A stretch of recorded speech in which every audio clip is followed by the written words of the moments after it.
दोस्तों ये जो आप कॉलोनी देख रहे हैं ये बहुत छोटे से बजट से बहुत ही कम पैसे खर्चा करके और ये काफ़ी कीमती बर्ड्स मेरे यहाँ पैदा हो गए और हरे लव बर्ड से ही पैदा हुए हैं। मैं बताऊँ आपको कैसे हुए हैं। हरे लव बर्ड से ही पैदा हुए हैं दोस्तों। और हरे लव बर्ड भी मैंने दो चार ही खरीदे थे, ज़्यादा नहीं। फिर उससे हरे लव बर्ड बढ़ते गए, साथ में इस तरह के लव बर्ड भी निकलते गए। तो मैं बता रहा हूँ कि किस तरह से हुआ। दरअसल दोस्तों ये जो आप बड़ा पिंजरा देख रहे हैं, मैंने इसमें शुरुआत नहीं करी थी, एक छोटे पिंजरे में करी थी। और उसमें करी थी जिसमें मैं कभी बजरी पाला करता था। और बजरी पालने वाले इंसान के लिए लव बर्ड पालना एक बहुत बड़ा काम होता है। हालांकि इतना बड़ा काम नहीं है, लेकिन लगता ऐसा है। जो इंसान छोटे बर्ड पालता है उसके लिए बड़े बर्ड्स पालना बड़ा मुश्किल होता है। तो ऐसा ही तब मेरे लिए भी था कि मैं लव बर्ड कैसे पालूंगा, ब्रीड कैसे कराऊंगा। तो मैंने सिर्फ 3 जोड़े लव बर्ड पाले थे दोस्तों। पहले मैंने 2 जोड़े खरीदे दोस्तों, वो भी पेट शॉप से ख़रीदे थे। और पेट शॉप वाले ने देख के दे दिए थे कि नर मादा है। अब मैंने तो देखा भी नहीं और फिर मैंने छोड़ दिया उनको। पहले 2 जोड़े ख़रीदे, फिर थोड़े दिन के बाद 1 जोड़ा और ले आया। उसमें से एक की मादा मर गई तो फिर दूसरी मादा ले आया। तो कुल मिला के मैंने इस तरह से 3 जोड़े कर लिए और मैंने उसको केज में छोड़ दिया दोस्तों। और 3 जोड़ों के लिए मैंने 4 मटकियाँ लगा दी। और केज भी कौन सा दोस्तों के बहुत ही सस्ता केज था, वो 800 रुपये में बन गया था। उस टाइम पे जाली ला के बना लिया था। ये देखिए, ये था वो केज दोस्तों। ये लकी केज है मेरा। और इसी से मैंने बजरी की शुरुआत करी थी। बजरी की कॉलोनी भी इसी केज से तैयार हुई थी मेरी। तो दोस्तों मैंने इस तरह से शुरुआत करी। फिर लव बर्ड के मेरे बच्चे जब हुए तो एक जोड़े ने तो ब्रीड करी नहीं। एक जोड़े ने इसलिए ब्रीड नहीं करी कि वो मादाओं का जोड़ा था, तो बाकी 2 जोड़ों ने ब्रीड करी दोस्तों। मादाओं का जो जोड़ा था वो अंडे ही अंडे देते थे, बहुत सारे अंडे हो जाते थे। जब भी 6-7 अंडों से ज़्यादा हों, 6 अंडों से ज़्यादा हों, तो समझ लीजिए आपके दोनों मादाएँ हैं। लव बर्ड का बता रहा हूँ मैं आपको। तो इस तरह से दोस्तों 2 जोड़ों ने ब्रीड करी। और मैं बजरी की ही मटकी लगा देता था। मुझे पहले इतना नॉलेज नहीं था, सच बताऊँ तो। धीरे धीरे साल 2 साल में मेरे पास 10-12 बच्चे उनसे हो गए। यानी धीरे धीरे ही हुए। कभी 2 बच्चे पाल लिए, कभी 1 बच्चा पाल लिया। कोई बहुत अच्छी ब्रीड नहीं कहेंगे, लेकिन हाँ होती गई। और 10-12 फिर मैंने और ख़रीद लिए।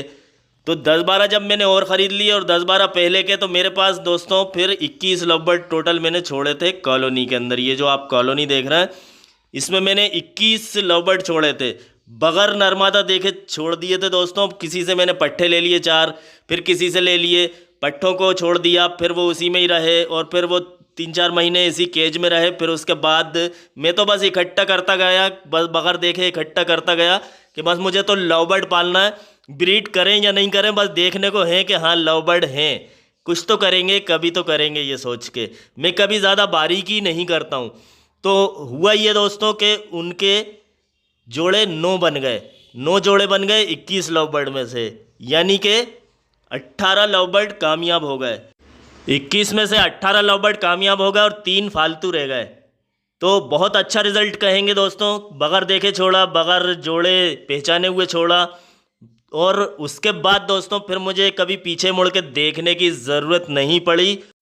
और अब बात करते हैं कि पीले लव बर्ड कैसे निकले। तो दोस्तों जो 2 जोड़े मेरे यहाँ शुरू में ब्रीड कर रहे थे, उसमें से एक जोड़ा पीले बच्चे निकालता था।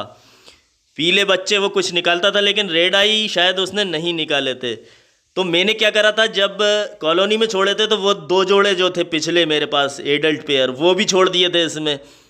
तो इस तरह से फिर मेरे यहाँ पीले बच्चे निकलना शुरू हो गए दोस्तों। फिर मैंने इतना ध्यान नहीं दिया कि किसने निकाले किसने नहीं निकाले। मैं, आपको पता है कि इतनी बारीकी नहीं करता हूँ। लेकिन फिर रेड आई बच्चे भी मेरे यहाँ इसमें से निकलने लगे। हाँ, जो मैंने शुरू में लिए थे उसमें कुछ काले मुंह के फिशर थे मेरे पास, जो कि चिकमास्क कहेंगे। और चिकमास्क फिशर और नॉर्मल फिशर ने मिल मिला के दोस्तों ये पीले बच्चे निकालना शुरू किए। और रेड आई बच्चे भी निकलने लगे मेरे यहाँ, येलो कलर के। ऑलिव भी निकलने लगे, नीला बच्चा भी निकला, ब्लू। और माओ जो होता है काला, काले कलर का फिशर भी निकला। तो इस तरह के मेरे पास धानी वगैरह सब तरह के फिशर निकलने लगे। और हरे से ही निकले हैं वो दोस्तों। इसलिए भी निकले कि मैंने जगह जगह से, कहीं की ईंट कहीं का रोड़ा, और भानुमति ने कुनबा जोड़ा कहावत है, वो उस टाइप से मैंने जगह जगह से लेके फ़िशर इकट्ठा करे थे और छोड़े थे कॉलोनी में। तो मेरे पास कुछ अच्छे फ़िशर आ गए होंगे जो कि स्प्लिट होंगे। उनके ख़ानदानी ब्लड लाइन जो होगी वो अच्छी होगी। और अब जब मेरे पास येलो फिशर काफ़ी हो गए तो फिर मैंने कॉलोनी येलो की भी बना दी दोस्तों। दो चार मैंने हालांकि बाहर से भी छोड़ता गया मैं कि ब्लड लाइन मेरी अच्छी बनी रहे। तो ब्लड लाइन अभी तक अच्छी है, ब्रीड अच्छी हो रही है, देख रहे हैं आप माशाल्लाह सब कुछ ठीक ठाक है। तो ये हरे फिशर की बदौलत है दोस्तों, और कम से कम बजट में ये कॉलोनी तैयार हुई है। आपकी हौसला अफजाई के लिए बता रहा हूँ मैं कि ऐसे बहुत ज़्यादा पैसे खर्चा करने की ज़रूरत नहीं है। बस आप एक चलते रहें, एक लाइन पकड़ लें। हो सकता है आपको कुछ टाइम लगेगा लेकिन कामयाबी आपको मिलती है। आप तेज़ रफ्तार से चलेंगे तो वहाँ पे जल्दी पहुँच जाएंगे। समय और दूरी वाले जो सवाल होते थे बच्चे बचपन में पढ़ते थे कोर्स की किताबों में, वैसा ही है। तेज़ स्पीड से पहुँचेंगे तो और जल्दी पहुँच जाएंगे। लेकिन जब आपको लगने लगे कि हम कामयाब होने लगे, थोड़ा बहुत कामयाबी शुरू में ही दिख जाती है, तो फिर चलते रहें और चलते रहें।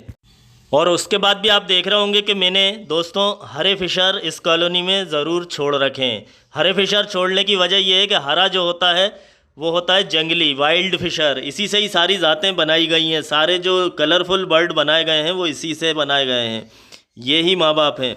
और जितने कलरफुल और ख़ूबसूरत बर्ड होंगे वो उतने ही ज़्यादा कमज़ोर भी होंगे कहीं ना कहीं से, ऐसा होता है आम तौर से। तो हम क्या करते हैं, कमज़ोर बर्ड से जो कलरफुल बर्ड्स होते हैं उनको आपस में ना लगा के हम लगा देते हैं इनसे। महंगी म्यूटेशन को हम लगा देते हैं दोस्तों हरे से। यानी कि ब्रीडिंग में ऐसा होता है कि डायरेक्ट नहीं जाना, डायरेक्ट नहीं आना, घूम फिर के आना इधर उधर से, इनडायरेक्ट।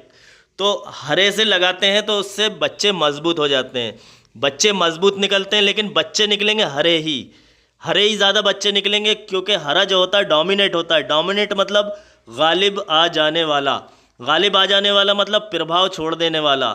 तो इस तरह से हरा रंग जो होता है दोस्तों हावी हो जाता है। तो बच्चे हरे निकल सकते हैं लेकिन वो बच्चे कहीं ना कहीं स्प्लिट होंगे।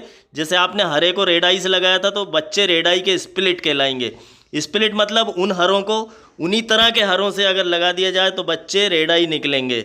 तो इसी तरह से मेरे यहाँ भी हुआ कि हरे हरे थे लेकिन वो स्प्लिट थे कहीं ना कहीं, तो बच्चे निकले तो रेड आई निकले।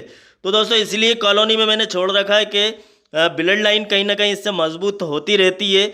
और हमें इतनी जल्दी बच्चे नहीं चाहिए कि सीधे सीधे ही चाहिए कि हम रेड आई को रेड आई से अगर लगा दिया हमने तो बच्चे तो रेड आई निकलेंगे लेकिन कमज़ोर निकलेंगे।